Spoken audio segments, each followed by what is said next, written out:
Want to make your WhatsApp status updates stand out and grab everyone's attention? Let's dive right into how you can easily add music to your WhatsApp status, making it way more engaging. First, open your WhatsApp application and tap on the Status tab located at the bottom left corner of your screen. Next, tap on My Status to create a new status update.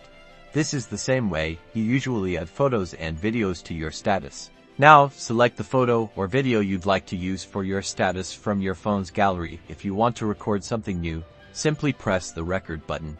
Once your media is selected, look for the sticker icon at the top of your screen and tap on it. You'll see a variety of stickers. Locate the music sticker. It should have a music note icon. Tap on it.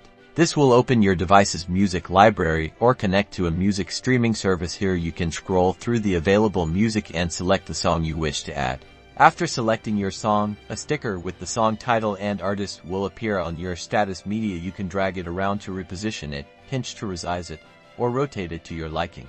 Tap the play button to preview your status with the music to make sure everything is perfect. When you're happy with how it looks and sounds, simply tap the send icon at the bottom right corner of your screen to post your status. Now everyone can enjoy your musical status update.